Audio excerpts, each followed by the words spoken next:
Am I the a-hole because I didn't invite my father to my wedding because years ago he told me I was no longer a part of his family? I, 28 female, will be getting married next month and did not invite my father to the wedding. But now he's trying to get in touch. I feel like I need to explain the background. It all started when I was 6 years old, when my parents divorced after my dad cheated on my mom with my stepmother. After that, I mostly stayed with my mom. But during holidays and vacations, I would stay with my dad.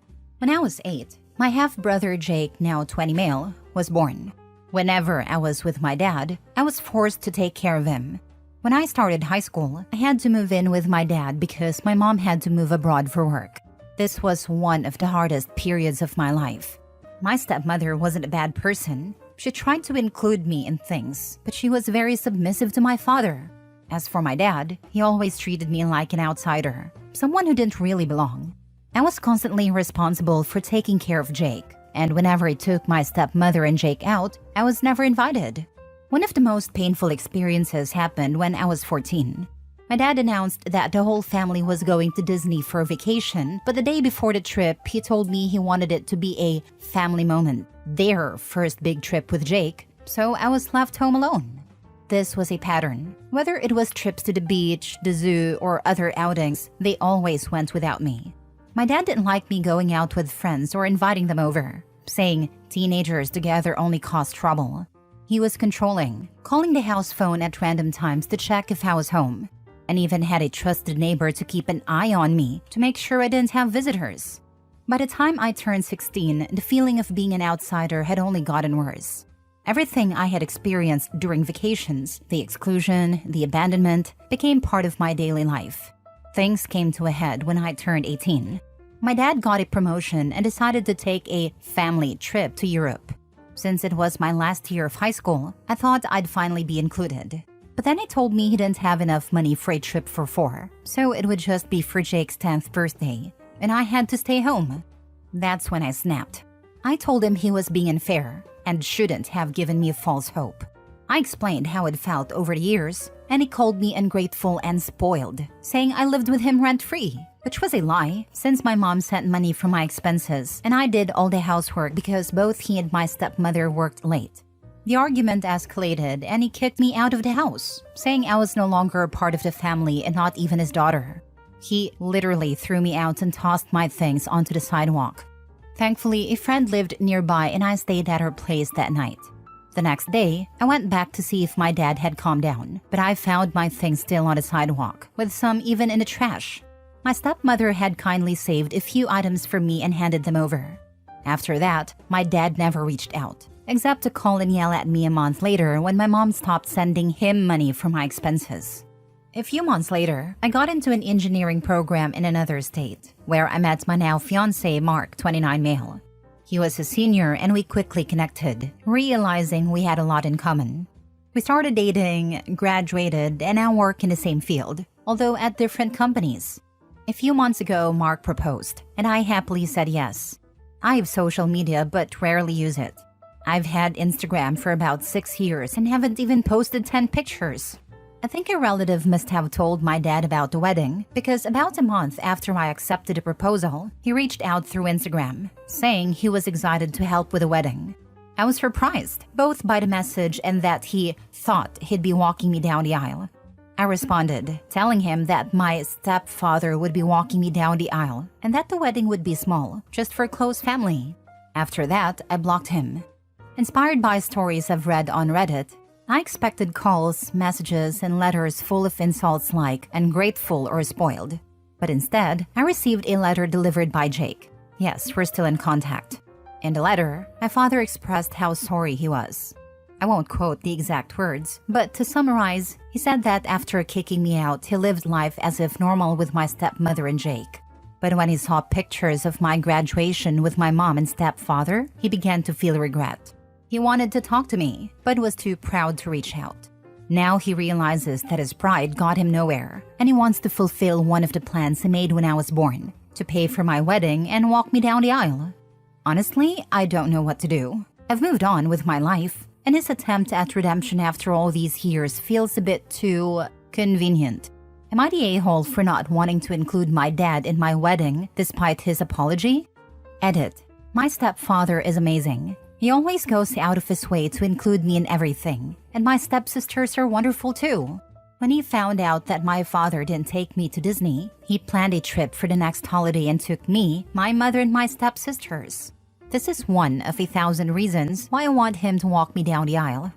For those asking why my mom and stepfather left me with my dad, my mom works as a programmer and accepted a job abroad to save money for college and a future. My stepfather is a researcher and was doing postdoctoral work at the time. My stepsister was the first person to talk to me after I was kicked out. She visited me 2 days later and even stayed for a few days, though I was crying so much I barely remember. I didn't move in with her because she lives in another state, and I was close to finishing my classes and final exams. My bridesmaid and her parents let me stay with them, helped me gather my things, and set up a guest room for me. Now for the top comments. Notice how he only wants to walk you down the aisle to fuel his own ego and fulfill a dream he came up with when you were born. He's not doing this out of the kindness of his own heart or out of genuine love and affection. Based on the responses, I realized that my father's letter feels more like an attempt at control. If I don't invite him to the wedding, he can play the victim, and I'll be seen as the bitter daughter. He'll come across as the devoted father who always dreamed of walking me down the aisle, while I'll be the daughter who can't forgive. If he wants to pull this story, ask him publicly where all the family photos of you are in Disneyland, Europe, etc. No doubt there's pictures, and he can't BS his way that he never took family photos. Family members will put 2 and 2 together if they're not dumb. That's exactly what he wants. He wants his public image of being a good dad on show even though he's a monster. Your sperm donor kicked you out 10 years ago. You owe him nothing. Weddings aren't a time to resolve an issue. Tell Jake that his father isn't your problem. It's your wedding. Sperm donor doesn't get an invite. I hope you have a beautiful wedding and an amazing married life. I loved the terms DNA donor and sperm donor. I really think I'm going to start calling him that. Mark is even joking that my DNA is 90% from my mom, so he can't be called a DNA donor. But yes, I'm looking for the best way to respond to Jake so he starts referring to my dad as the sperm donor. My personality tells me to respond politely, but Mark thinks I should be short and blunt. And thank you. I will plan to make the day as special as possible. It'll be a day just for me and Mark. Next story. I told my daughters that I was moving on with the separation anyway. I found out that my husband cheated on me when I was pregnant, both times. I only found out 3 months ago, and until then, we were a very happy family. My husband is a great dad. Our daughters, aged 14 and 16, know the reason we are getting a divorce, and that he had 2 affairs with 2 women, but they don't know all the details. They are opposed to the idea of divorce and have threatened to never see me again if I go through with it, because the affairs happened so long ago. I understand that they don't want change and fear their lives being disrupted. I know all of that, but I just can't be with him anymore. I can't even look at him. Nothing is working. Therapy is not helping and they are adamant about never seeing me again. I haven't seen them in 2 months.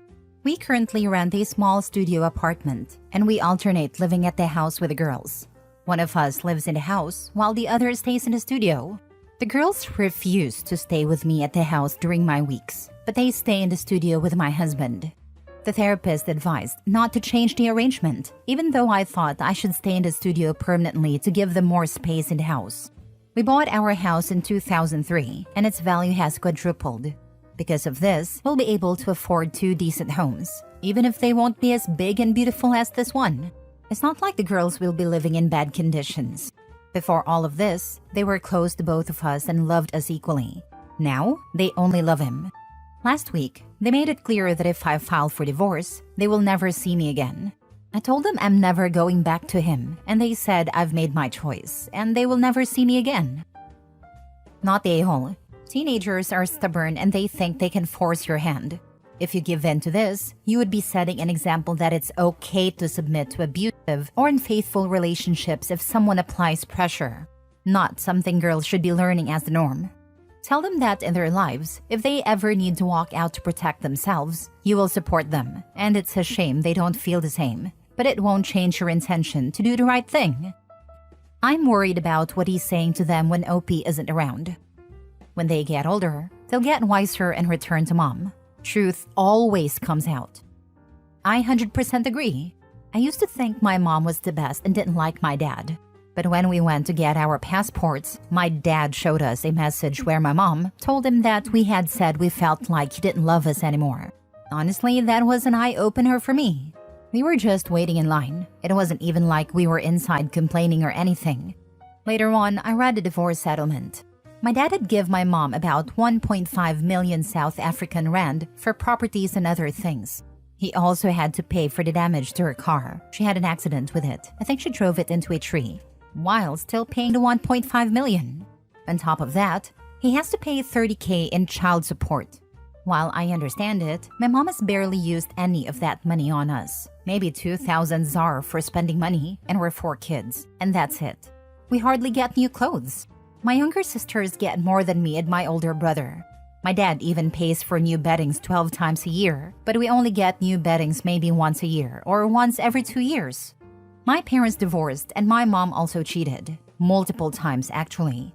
I remember sitting at the door waiting for her to come back. I was about 10. From 4 p.m. to 8 p.m. with baths and dinner in between.